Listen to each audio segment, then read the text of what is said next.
Bismillahirrahmanirrahim. Guys, saya ulang balik nak baca buku Leadership and the 1 Minute Manager. Buku tulisan Ken Blanchett ni saya ada dalam 21 buah buku beliau dalam siri 1 Minute Manager. Buku ni sangat-sangat menarik dibaca, khususnya bagi mereka yang nak tahu tentang leadership, tentang macam mana nak memimpin pekerja-pekerja di tempat kerja.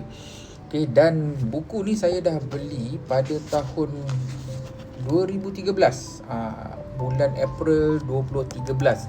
Dan waktu tu CEO waktu tu di tempat kerja lama saya panggil saya untuk buat satu ceramah tentang 1 Minute Manager ini. 1 Minute Manager ni secara rumusannya lah, ianya tentang skill untuk menjadi leader, dan skill untuk kita berkomunikasi dengan pekerja-pekerja kita. Dalam buku ini The Leadership and 1 Minute Manager ni, dia menceritakan tentang bagaimana pekerja-pekerja yang baru dia perlu ada arahan, direction yang jelas daripada leader.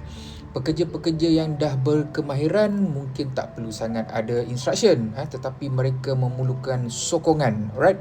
So 4 pendekatan yang diberikan ada leadership style dalam buku ini adalah directive, coaching, supporting and delegating. 4 leadership style ni setiap leader kena faham. Setiap satu daripadanya ada pendekatan yang berbeza, kita kena faham. Bukan semua style itu sama.